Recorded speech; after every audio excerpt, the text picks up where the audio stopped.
오늘도 우리 함께 하신 주님을 찬양합니다. 여러분 한 주 동안 평안하셨습니까? 예. 오늘 여러분에게 가장 본질적인 질문을 던지며 말씀을 시작하려고 합니다. 여러분 정말 행복하십니까? 지금 그 행복하시다면 어디서 찾고 계십니까?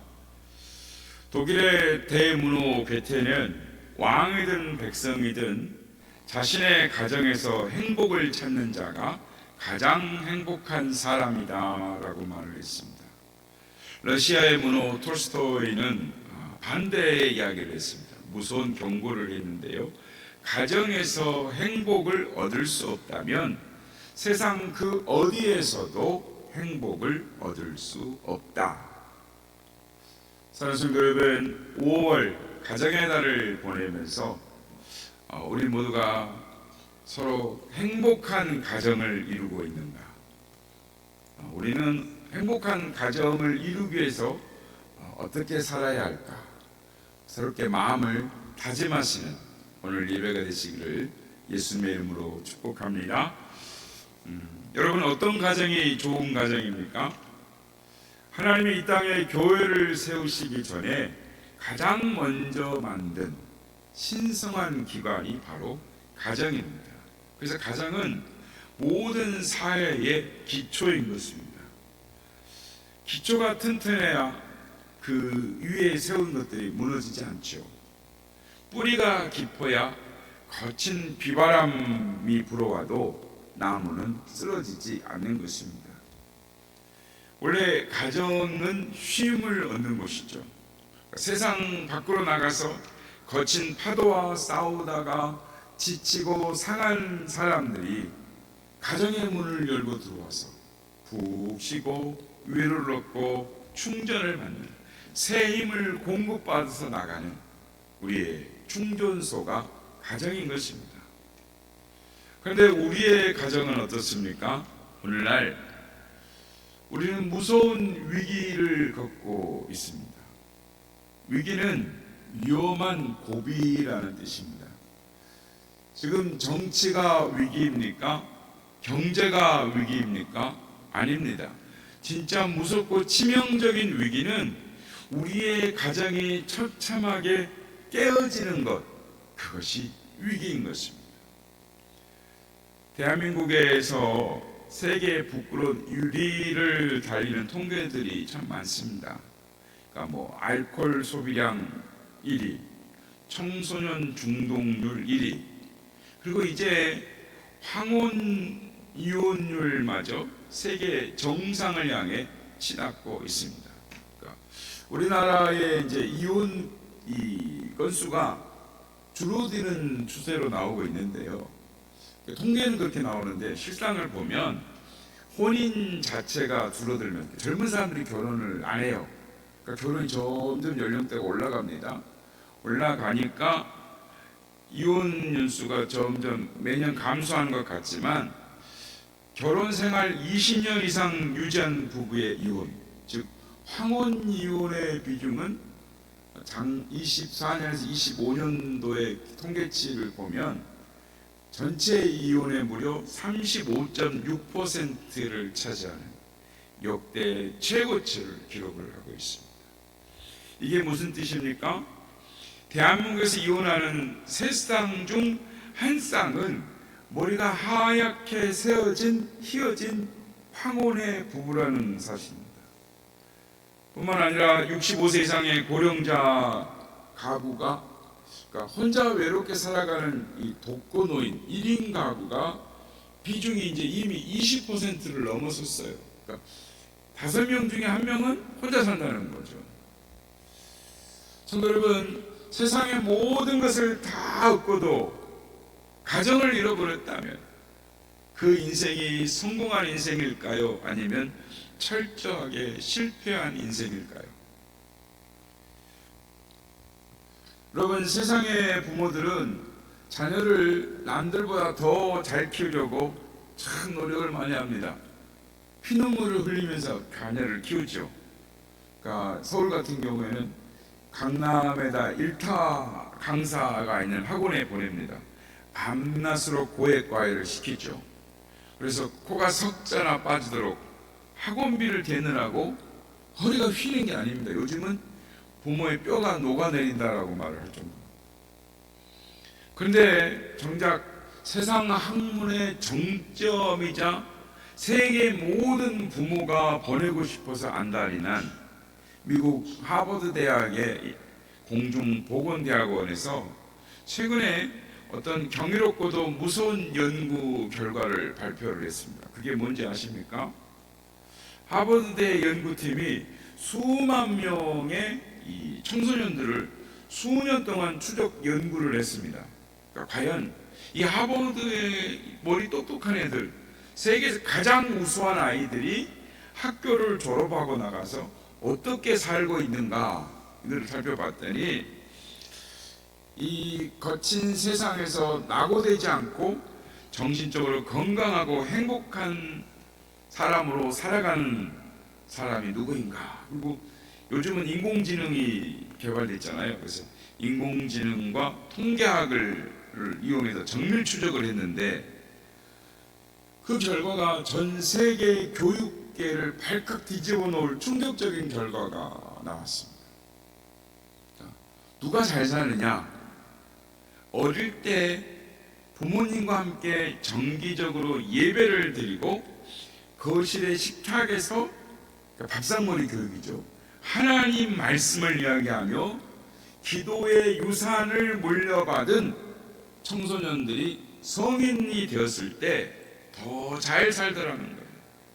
그들이 험한 세상에 나갔을 때 이 정신을 파괴하는 그 우울증에 걸릴 확률이 다른 아이들보다 29%나 떨어지더라는 거예요. 다른 아이들은 30%, 70% 그러면 어렸을 때부터 부모님과 거실에서 말씀을 나눴던 아이들은 또 절반 이하로 떨어져서 건강하게 살더라는 것이죠. 뿐만 아니라 돈과 쾌락의 노예가 되어서 알코올 중독, 마약 중독 또는 스마트폰 중독에 빠져서 영혼이 처참하게 이렇게 피폐해져 버린 그럴 확률이 40% 이상 흔적도 없이 사라지더라는 거예요. 그러니까 어렸을 때 조부모와 함께 식탁에서 살았던 아이들이 얼마나 좋은가. 그래서 그 아이들이 성인이 되었을 때 타인을 용서할 뿐만 아니라 삶의 진정한 목적을 찾아서 행복감을 누리는 지수가 최고점으로 나왔다는 것입니다. 여러분, 온 세계 최고의 학문의 전당, 지성의 최고점 하버드 대학이 증명한 핵심이 무엇입니까? 자녀에게 아무리 화려한 스펙을 만들어줘도 영혼의 면역력이 없으면 세상의 파도에 한 방에 그냥 무너진다는 것입니다. 여기에 전 세계 의학계와 의사들이 정확한 실제 팩트가 있습니다. 그러니까 이와 반대되는 나온 게 뭐냐면 증명한 예시가 나와 있는데 미국 펜실바니아주의 작은 광산 마을인 로세토라는 곳의 기적입니다. 그러니까 이 마을 사람들은 다른 지역의 주민들과 똑같이 골방 담배도 많이 피고요. 비만율도 이렇게 몸이 나와가지고 엄청 높았습니다. 뿐만 아니라 매일 고기를 먹고 라드유라는 기름진 걸 들이부으면서 고지방 음식을 엄청나게 먹었습니다. 의학적으로 보면은 이 지역에 심장병 환자가 넘쳐나고 돌연사하는 사람들이 줄을 이어야 정상적인 그들의 식습관, 그런 마을이었습니다. 그런데 이상한 일이 벌어졌습니다. 이 마을의 심장병 사망률은 미국 평균의 절반도 못 미쳤어요. 다른 지역을 휩쓸렀던 알코올, 위궤양, 마약 범죄, 아예 이 마을은 없어요. 위장병도 없습니다. 그리고 노인들은 아무런 질병도 없이 천수를 누리더라는 것입니다. 아니, 의사들이 그래서 이 마을은 로세토라는 이 마을은 어떻게 된 거지 하고 머리를 싸매고 도대체 이 비결이 뭔가 조사를 하기 시작했습니다. 좋은 물을 마셔서 그런가 조사를 해봤지만 다른 동네하고 별 차이가 없었습니다. 그럼 주변에 좋은 병원이 있는가? 아니었습니다. 그러면 특별히 먹는 음식이 있는가? 그것도 없었습니다. 그럼 운동을 열심히 하는가? 아니, 오히려 땀을 흘려 운동하는 사람을 찾아보기 어려웠습니다. 여러분, 그 유일한 비결이 무엇인지 아십니까? 의사들이 이 비결을 찾으려고 이 마을을 이잡듯이 찾다가 마침내 거실과 식탁에서 그 정답을 찾았습니다. 그 마을에는 외로운 사람이 단 한 명도 없었어요. 한 집안의 할아버지, 할머니, 아버지, 어머니, 그리고 아이들까지 3대가 한 거실에 모여 살았습니다. 그래서 저녁이 되면 온 동네 사람들이 서로의 집을 제 집처럼 드나들고 다니는 것입니다. 그래서 거실에 모여 앉아서 서로의 아픔을 이야기하면 할머니가 손을 잡아주면서 위로를 해요. 같이 눈물을 글썽이면서 위로를 해줍니다. 식탁에 둘러앉아서 음식을 이렇게 쪼개 나눠 먹으면서 고달픈 하루의 삶을 웃음과 눈물로 함께 녹여내고 씻어내는 것입니다. 여러분, 돈이 많아서 행복한 것이 아니었습니다. 잘나서 행복한 것이 아니었습니다. 그들의 거실에는 서로를 향한 따뜻한 존중이 있었습니다. 식탁에는 조건 없는 사랑의 연대감이 끈끈하게 흐르고 있었습니다. 그렇습니다. 세상의 거친 비바람을 맞고 집에 돌아오면 거실에서 나를 안아주는 가족들이 있었습니다. 내 이야기를 들어주는 사랑의 공동체가 굳건하게 버티고 서 있었습니다. 바로 이 가정의 사랑이 그 몸속에 어떤 독소나 질병, 중독도 침투하지 못하도록 강력한 의학적 면역 장벽을 만들어냈던 것입니다. 사랑하는 여러분, 세상의 의학도 가정이 사랑으로 묶여 있으면 어떤 질병도 이긴다라고 선포를 하고 있습니다. 하물며 예수 그리스도의 피로 맺어진 우리의 믿음의 가정들이 세상의 사랑을 뛰어넘어서 하나님의 말씀으로 묶일 때, 아니 거실에, 식탁에, 가정의 재단이 살아날 때 마치 세상의 질병과 중독들을 이겨내지 못하겠습니다. 환경이 아무리 척박해도 가정이 사랑의 공동체로 묶여있고 거실에 재단이 살아날 때 세상의 질병과 악한 마귀의 모든 중독들을 이겨내는 초자연적인 면역력이 생겨나는 줄을 확실히 믿으시기를 축복합니다. 세상은 우리의 끊임없이 거짓말을 속삭입니다. 통장에 돈이 있어야 자녀의 미래가 보장된다. 화려한 학벌이 있어야 세상에서 짓밟히지 않는다. 아닙니다. 속지 마십시오. 마귀의 속임수에 절대 속아서는 안 되는 것입니다. 자녀의 미래를 지키는 것은 통장의 잔고가 아니라 엄마와 아빠와 함께 무릎 꿇고 쌓아 올린 예배의 제단인 것입니다. 피 묻은 예수 그리스도의 복음이 능력이 되는 것입니다. 5월 가정의 달에 가정의 예배의 제단을 회복하시는 우리 모두가 다 되시기를 예수님의 이름으로 축복합니다. 그런데 여러분, 역사적으로 이 세상에서 가장 건강한 가정, 그것을 지켜낸 나라가 있습니다. 위대한 민족이 있습니다. 바로 이스라엘입니다. 유대인들은 무려 2000년 동안이나 나라를 잃어버렸죠. 전 세계를 떠돌아다녔습니다. 그러니까 집이 고정된 집이 없어요. 그냥 천막지지 유랑생활을 하는 것입니다. 뿐만 아니라 2차 세계대전 때 히틀러의 잔인한 가스러시 앞에서 600만 명이 죽었지 않습니까? 얼마나 유대인들이 고난을 당했습니까? 그런데도 그들의 가정은 건강합니다. 어떻게 가정을 지켜냈을까요? 그 불사조 같은 비결이 도대체 무엇이겠습니까? 이스라엘은 참으로 신비한 나라입니다. 그러니까 주후 70년 7월 9일, 그러니까 예수님이 돌아가신 후에 70년 7월 9일 날 로마의 티토라고 하죠. 티투스 장군에 의해서 나라가 지구상에서 완전히 지워졌습니다. 그런데 나라를 빼앗긴 지 무려 2000년이 지난 1948년 5월 14일 그들은 옛 조상의 땅으로 돌아와서 다시 독립선언을 했습니다. 나라도 없이 전 세계를 또 따라다녔습니다. 온 세계에서 온갖 멸시와 천대를 받으며 방황하던 민족, 그 민족이 2000년입니다 무려. 근데 어떻게 다시 자기 고국으로 돌아와서 세계를 움직이는 강대국을 건설할 수 있었느냐라는 것입니다. 이 신비한 역사적 기적에 대해서 한 기자가 유대인 지도자에게 물었습니다. 역사 속에서 수많은 부족과 제국들이 있었고 그들은 지금 흔적도 없이 사라졌습니다. 이스라엘을 그토록 괴롭혔던 이스라엘 역사에 보면 바벨론이 나오지 않습니까?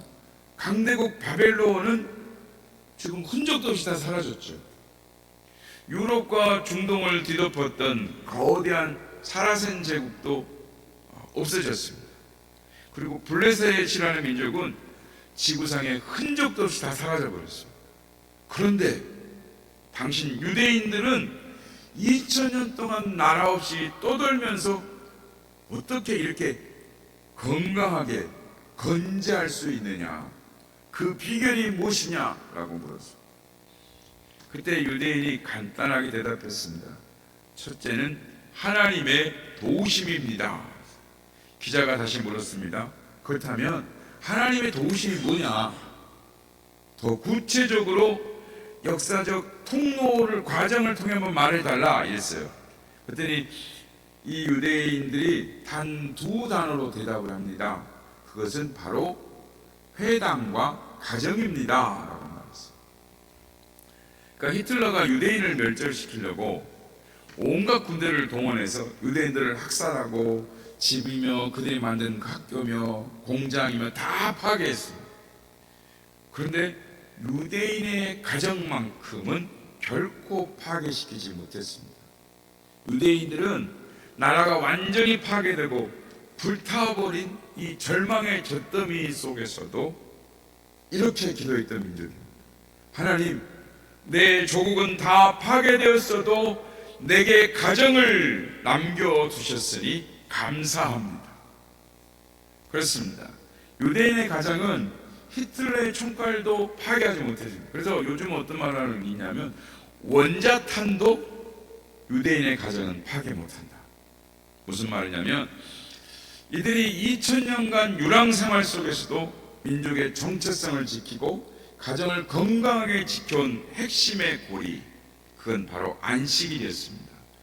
회당과 가정을 연결시키는 거룩한 고리가 안식일, 우리 같은 주일이죠. 주일. 그들은 오늘날 전 세계를 향해서 그들 민족만의 위대한 고백을, 아니 민족의 선언을 하고 있습니다. 우리가 안식일을 지킨 것이 아니라 안식일이 우리를 지켜줬습니다. 우리 같으면 이렇게 고백할 수 있죠. 우리가 주일을 지킨 것이 아니라 주일이 우리를 지켜주었습니다. 이들은 이렇게 웅장한 고백을 하고 있습니다. 유대인들은 안식일이 시작되는 금요일 저녁이 되면 온 가족이 모여서 합달라라는 예식을 행합니다. 이게 합달라라는 예식 중에 합달라라는 말은 뭐냐면 분리라는 의미인데요. 그러니까 거룩한 안식일과 세속의 날, 그러니까 금요일 저녁이니까 그것을 분리해서 이제 하나님의 날을 마치고 세상으로 나아간다라는 고백. 그러니까 가정예배입니다. 합달라라는 분리, 세상과 거룩한 분리 속에 하나님을 예배한다라는 그런 가정예배인 것입니다. 그래서 그 시간에는 열일을 다 제쳐놓고 온 가족 전체가 반드시 가정예배에 참석해야 합니다. 만일 아들이 군대를 갔거나 또는 유학을 갔다거나 피치 못할 일로 식탁에 참석을 못하면 유대인 부모들은 그 식탁을 치우지 않습니다. 그대로 놔둬요. 아들이 올 때까지. 오늘 저녁에 예배를 드렸는데 아들이 안 오잖아요. 올 때까지 식탁을 차려 기다리고 있어요. 그러니까 그 아이가 앉았던 자리, 유학을 갔거나 군대 갔거나 그러면 음식을 똑같이 차려놓고 빈자리로 그대로 둔 채 온 식구들이 손을 잡고 그 식탁에 비어있는 그 아이의 이름을 부르며 간절히 그 아이를 위해 눈물로 기도를 합니다. 그리고 나서 함께 마주 앉아 음식을 먹으며 가정인 아버지가 자녀들과 함께 찬송하고 기도하고 성경을 읽으면서 영적 교육을 시작하는 것입니다. 그 거룩한 식탁에서 절대 부정적인 이야기를 못하게 되어 있습니다. 남을 비난하는 이야기도 하면 안 됩니다. 오직 하나님의 말씀만 이야기하는 것입니다. 그때 유대인들 합달라 이식 때 함께 있는 성경이 오늘 우리가 함께 교독했던 시편 128편인 것입니다. 온 가족이 소리 높여서 고백하는 것입니다. 여호와를 경외하며 그의 길을 걷는 자마다 복이 있도다. 너는 평생에 예루살렘의 복을 보며 내 자식을 볼지어다. 이스라엘에게 평강이 있을지어다. 이 말씀을 외치면서 하나님이 우리 가정을 불꽃 같은 눈동자로 지켜주신다, 주실 것이다, 절대적인 확신을 온 가족의 심장에 새겨놓은 거예요. 그게 대대로 흘러내려갔어요. 그게 무려 2000년. 유대인들은 나라 없이 2000년을 떠돌아다니면서도 늘 가슴속에 품고 다녔다는 거예요. 유대인들은 가슴에 4가지를 품고 다녔다고 합니다. 하나는 흙이고, 또 다른 하나는 토라고, 또 다른 하나는 안식이고, 또 하나는 가정이랍니다. 첫째, 유대인들은 조국의 흙을 안고 다녔습니다. 그들은 나라를 잃고 유리 방황하면서도 목에다가 이렇게 조그만 배를, 언제 유대인들 사람이 좀 이렇게 유심히 한번 보세요.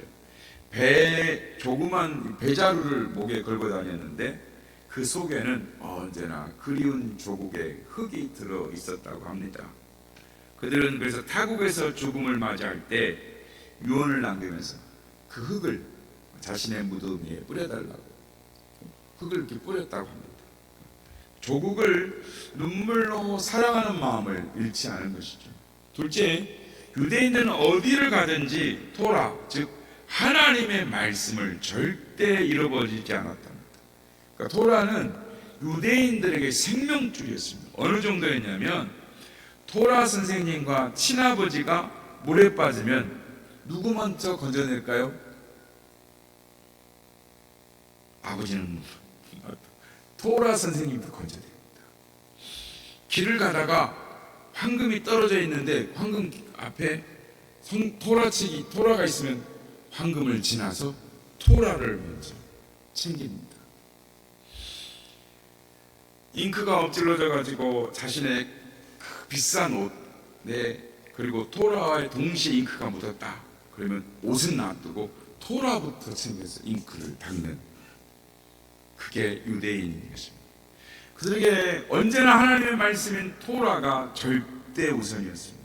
어떠한 극한 환난이 있어도 그들은 성경을 가슴에 품고 다니는 것입니다. 성경이 왜 그러냐면 그들은 이 성경이 하늘의 지혜를 주는 책이라고 믿었어요. 자기 인생의 지혜를 주는 책이라고 믿었어요. 그래서 이 책을 언제든지 붙들고 가슴에 품고 살았다는 거예요. 그래서 말씀을 붙들고 살면 인생의 어떤 꼬인 문제도 풀어줄 수 있는 하늘의 지혜를 부어주신다라고 믿었습니다. 이런 이 아름다운 일화가 있습니다. 무더운 여름날 아버지가 하루 일을 마치고 땀을 팍 흘리면서 집에 들어오더니 아들에게 말했습니다. 애야, 무척 덥구나. 창문을 좀 열어라. 창문을 착 여니까 시원한 바람이 불어 들어왔습니다. 조금 후에 이번에는 어머니가 들어오더니 아들에게 다급하게 말을 했습니다. 애야, 모기 들어온다. 문 닫아라. 아버지는 열으라고, 엄마는 닫아라고. 곧 이 가정에 위기가 닥쳐오게 생겼습니다. 부모의 명령이 충돌할 때 이 지혜로운 유대인 아들은 하나님의 말씀인 토라를 붙들고 기도를 했습니다.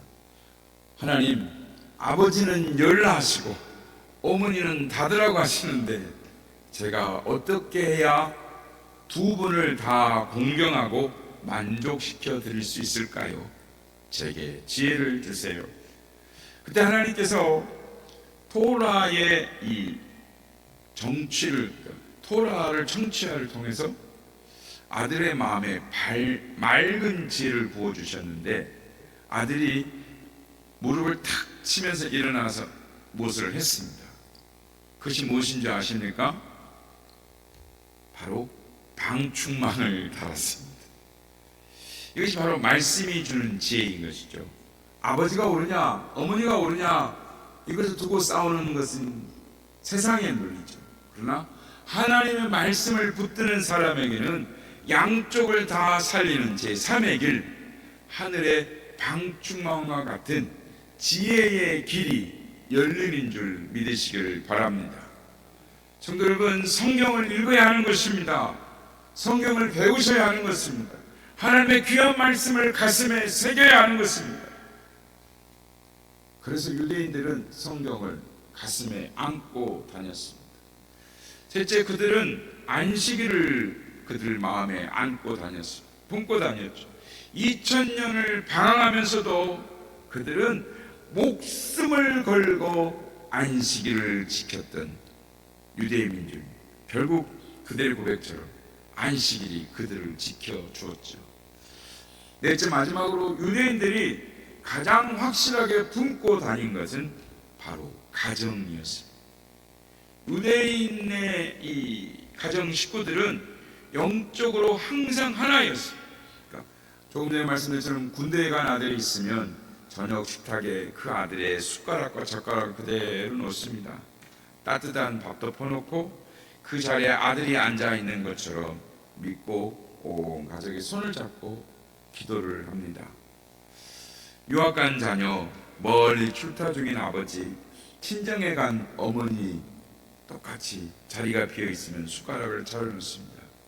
비록 눈앞에는 안 보이지만 우리 가족은 하나님 안에서 언제나 하나다, 우리 가족은 하나다라는 영적 유대감, 연대감을 그 합달라라는 예배를 통해서 심어주었던 것이죠. 가정을 인생의 최고치로 삼았습니다. 그렇습니다. 유대인들은 2000년 동안 전 세계를 떠돌아다니면서 비록 벽돌로 지은 집은 없었어도 하나님이 다스리시는 가정이 그들에게 있었다라는 것입니다. 가정을 가슴에 안고 다녔기 때문에 유대인의 핵심, 그들의 힘은 가정에 있는 것입니다. 여기 한 세기의 세월을 온몸으로 통과한 한 노학자가 있습니다. 올해로 107세를 훌쩍 넘기신 김영석 교수이십니다. 그분이 인생이 서산에 해가 이렇게 넘어가는 끝자락에 책을 한 권 썼었어요. 그 제목을 한번 좀 들어보신 적 있을 겁니다. 100년을 살아보니 라는 책을 쓰셨습니다. 그러니까 온 평생을 그의 삶을 갈아 넣은 눈물의 고백이라 할 수 있습니다. 그 내용에 보면 이런 내용이 있습니다. 내 나이 100살이 넘어 가만히 뒤를 돌아보니 인생에서 가장 값진 행복은 세상에 돈도 아니었고 화려한 명예도 아니었고 짜릿한 성공도 아니었다. 내 인생의 가장 아름답고 값진 기억은 오직 가족과 함께 사랑을 나누었던 기억, 내 가정을 지키기 위해 눈물로 기도의 제단을 쌓았던 거룩한 기억뿐이다 라고 기록을 하고 있습니다. 인생의 모든 풍파, 인생의 풍랑을 다 넘고서 마침내 도달한 100년의 고개에서 이렇게 내려다보니 그 목숨 걸고 세상 사람들이 쫓아간 그 화려한 스펙과 그 자리는 다 아침 안개처럼 허무하게 사라지더라는 것입니다. 마지막 순간까지 영원히 남는 것은 오직 하나, 하나님이 짝 지어주신 가정 안에서 서로의 허물을 품어주고 눈물을 흘렸던 기억, 사랑하는 자녀들의 이름을 불러가며 눈물로 무릎을 꿇었던 그 거룩한 예배의 기억만이 진짜 인생의 성공으로 남았다 고백을 하는 것입니다. 사랑하는 여러분, 우리는 지금 무엇을 남기려고 그렇도록 분주하게 살아가고 계십니까? 자녀들에게 아파트 한 채, 통장에 몇 푼 물려주는 것 좋은 일이죠. 그걸 부모의 도리라고 생각하십니까? 자녀에게 세상의 유산을 물려주는 부모는 흔하지만 기도의 유산, 영적 유산을 남겨주는 부모는 드문 것입니다. 세상의 유산은 자녀를 타락시키지만 눈물의 기도는 자녀를 반드시 살려내는 줄 믿으시길 바랍니다. 100년을 넘게 살아본 인생의 선배가 온몸으로 외치는 것입니다. 그거 다 신기루더라. 마지막까지 남는 것 오직 하나, 부모의 기도 소리인 것입니다. 가정을 재단 삼아 하나님을 왕으로 모셨던 그 영적 유산뿐이더라는 것은, 그 기도의 유산을 남기는 부모가 진짜 부모인 것입니다. 복된 부모이죠. 사랑하는 여러분, 아무리 가난하게 살아도 하나님을 경외하는 가정은 행복한 가정입니다. 가난은 불편할 뿐이지 불행한 것은 아닙니다. 우리는 가끔 가난한 것을 불행하다라고 생각하는 사람들이 있습니다. 정말 불행한 것은 재산은 많은데 하나님을 경외할 줄 모르는 사람인 것입니다. 이런 말 들어보신 적 있으시죠? 돈으로는 침대를 살 수 있어도 잠은 살 수 없다. 돈으로 옷은 살 수 있어도 인격은 살 수 없다. 돈으로 집은 살 수 있어도 행복은 살 수 없다. 물질이 많다고 인생의 근본 문제가 해결되는 것이 아닙니다. 오히려 돈이 많아 불행한 가정들이 많습니다. 부자가 되어 좋은 집에서 부귀 영화를 누려도 하나님 없이는 참 만족과 평안을 누리지 못하는 것입니다. 오늘 보면 1절 말씀 같이 한번 읽어보겠습니다. 시작. 여호와를 경외하며 그의 길을 걷는 자마다 복이 있도다. 아멘. 우리 모두가 5월 가정의 달에 여호와를 경외하며 그의 길을 걸음으로 하나님 주시는 복과 형통의 복을 누리는 아름다운 가정, 사랑의 가정들이 다 되시기를 예수님의 이름으로 축복합니다.